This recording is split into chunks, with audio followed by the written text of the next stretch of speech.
Good morning, YouTube. So that pine straw still looks good. Today is Tuesday, and yesterday was Labor Day. We went out and worked. I don't know if you guys saw my short videos, but we just treated it like a regular Monday. But if there was like a lot of cars, in their driveway, or if they were like doing a barbecue, pretty much if there was like some type of activity going out, we just skipped them. That happened to one property, and then we started really early. Right now it's about to hit 8, so Jacob should be here soon.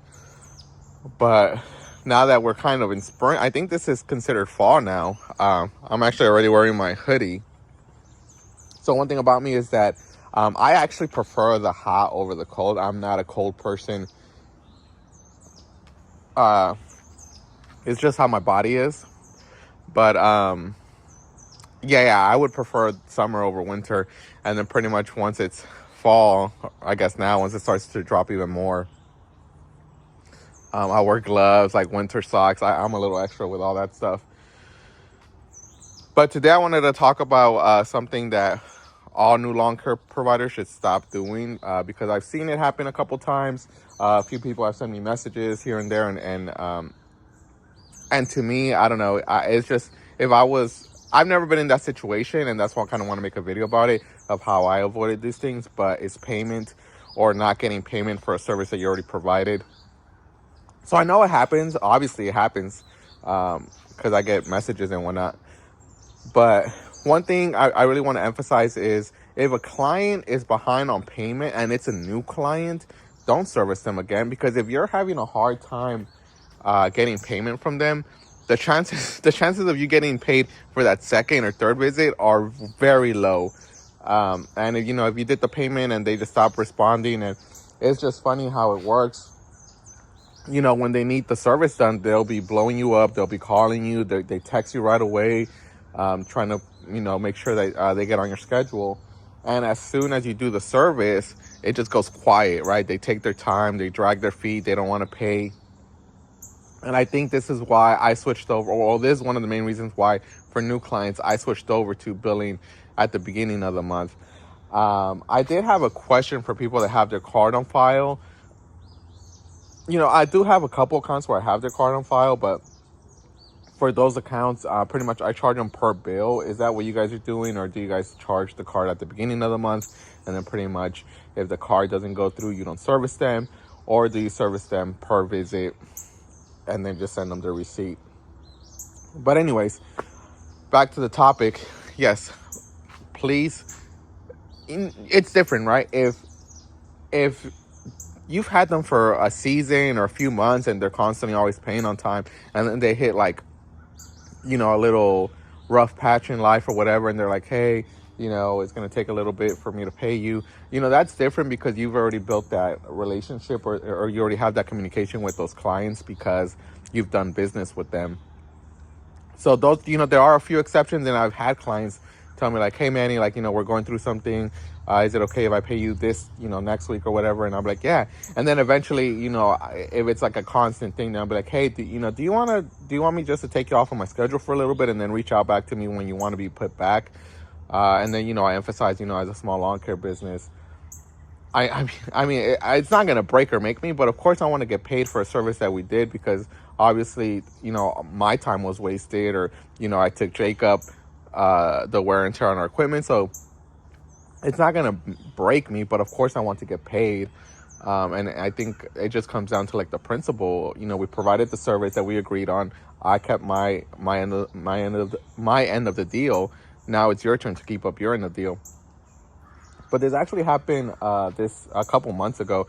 One of my clients was constantly being late, and prior to this, he was always paying on time. He would actually tip me, and then for like a good month, he was just constantly paying late, and I had to text him like, hey, if this continues, unfortunately, I'm gonna have to take you off of my route. And then when we serviced him again, he had already paid his service. When we serviced him again, he came out and talked to me. Property number 1 in the books.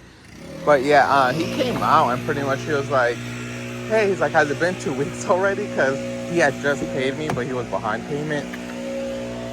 And I was like, yeah, it's been 2 weeks. And I was like, it normally takes you like a week to pay me. And then by the time you pay me, like that very next week, we're back in this area and we're only here every 2 other week or whatnot. I was like, okay. And then that's when I pretty much told him, like, hey, I was like, do you want me to take you off my schedule for a little bit? And then he kind of like opened up a little bit and he was like, yeah, man. He's like, he's going through a divorce. He just had crashed his new car. And, just going through a rough patch. And he kind of started like tearing down. And I was like, okay. I was like, no worries. I was like, well, I'll take you off. You got my number. Just, text me when you want to be added. And then when we're in this area, we'll add you back. It's like situations like that where, I'm flexible. Because like I said, like he's been a good client overall. But if he was like a brand new client, then that's a different story, right? And I feel like that's what a lot of new lawn care providers go through pretty much what they go through is they'll do the service and then you just never hear back from your client, or they'll come up with an excuse like, oh, payment's not going through, having bank issues, this and that, an emergency happened. And I've been in business for 4 years. I've always gotten paid. Like there has not been an issue where I do not get paid for a service, because pretty much I get it in writing, or I'll tell them to confirm, that they agree to these services.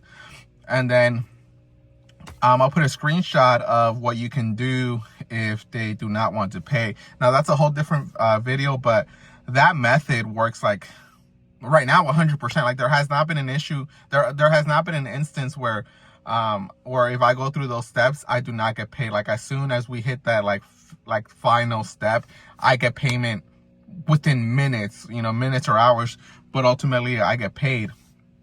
So if that's what you're going through, check that video out, watch it, and then hopefully you guys get paid.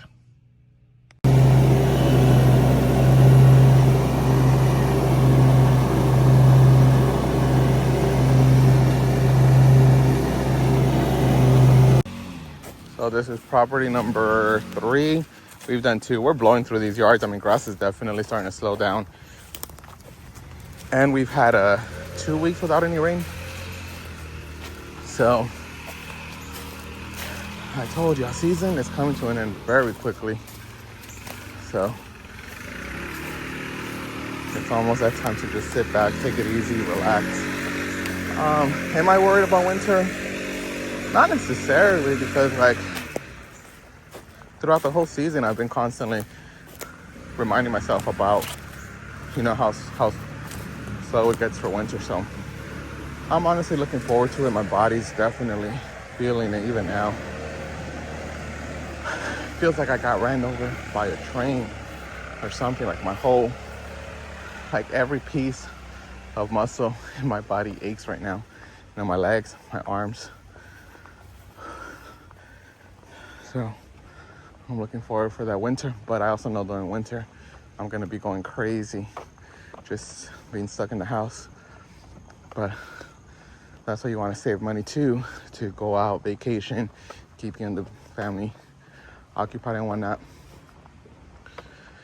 But if you do a big job, normally for me, if it's over like $150 or $200, I'll ask for a deposit, and I just tell them 50%, and then it's used. And I tell them that's used for materials and labor. And then that way, say they don't pay you, you at least have the materials and your labor covered with those 50% or 60, 70%. I mean, it's your business, run it however you want. But when it's like, if it's anything over 500, I am definitely getting a deposit. So don't be afraid to ask for a deposit. And then if they, they give you any pushback, don't take the job, because that itself is already a red flag.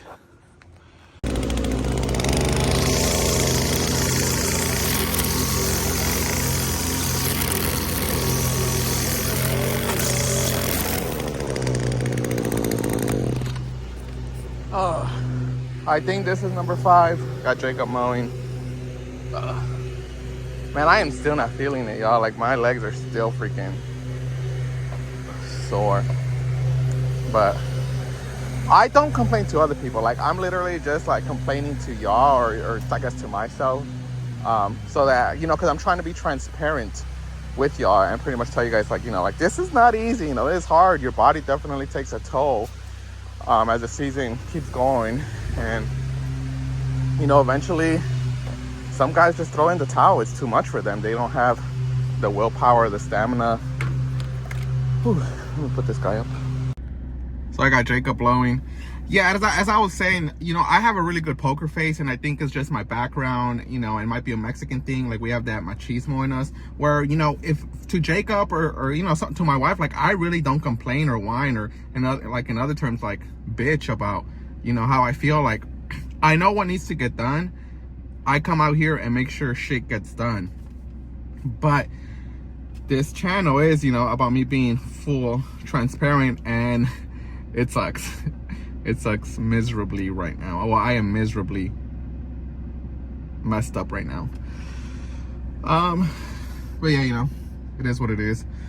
But a quick update. I'll put a screenshot. Pretty much, this is kind of like an update of where we're at with my tenant. So if you're a new watcher or a new viewer, or if you just subscribe to my channel, I have a rental property that pretty much my tenant was late on his payment. He said, hey, I'll pay you on this day. That day showed up, and then he's like, hey, we're actually gonna just end our lease in 3-4 days. And pretty much just telling us, like, thank you, you know, we went through some hardship, bye, pretty much. And you know, I ended up serving him. So he's been served. He is moving out, you know, even the date that he told us. So he told us today's, you know, that he would move out by today, which is September 2nd. And now he's saying that it's going to take him a few more days because he has movers and he has other things going on and whatnot.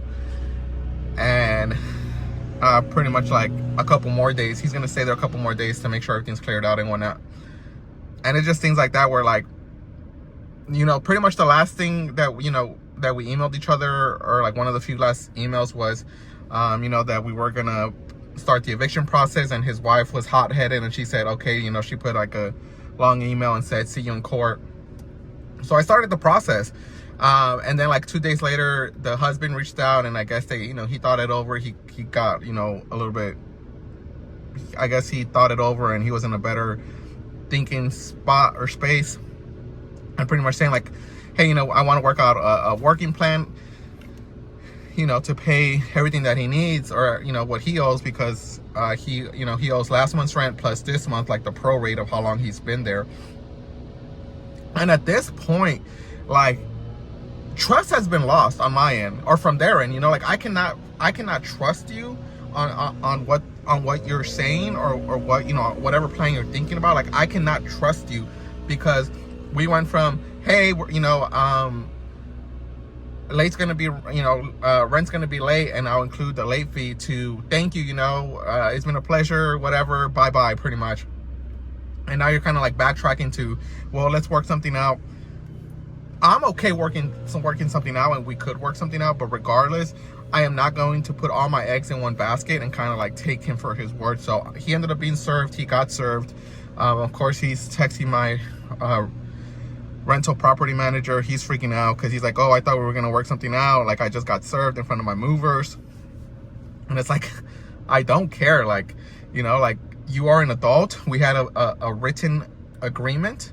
You broke the lease. You were late on rent. You had no, like, he had no intentions of paying me back until we started, you know, we brought up the legal route, and pretty much that I was going to sue him for the money that he owes me, which has gone up because he's staying there longer than he should, or that he initially thought.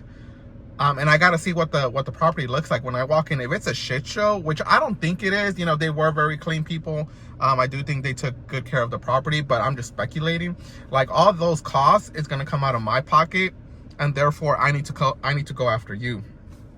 But anyway, that's just personal things that are going on. Back to Long Talk, or Lawn YouTube. Yeah, stand your ground. You know, if I think when we first start off,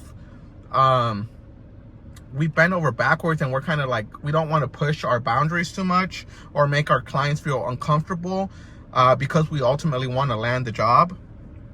You know, you got to get out of that mindset, and you have to have that mindset like, I need to do X, Y, and Z. I need to follow the proper steps so that I don't get fucked in the end, or I don't get screwed in the end. You know, and this is just feedback from me. I'm sure there's other guys out there that have that have better systems in places, or they can agree with me, or they're like, hey, that that's a good point, you should try doing this too. Listen to, you should be open-minded to listen to us. And we ultimately, or I ultimately, want to save you all this headache and whatnot. But like always, like, subscribe.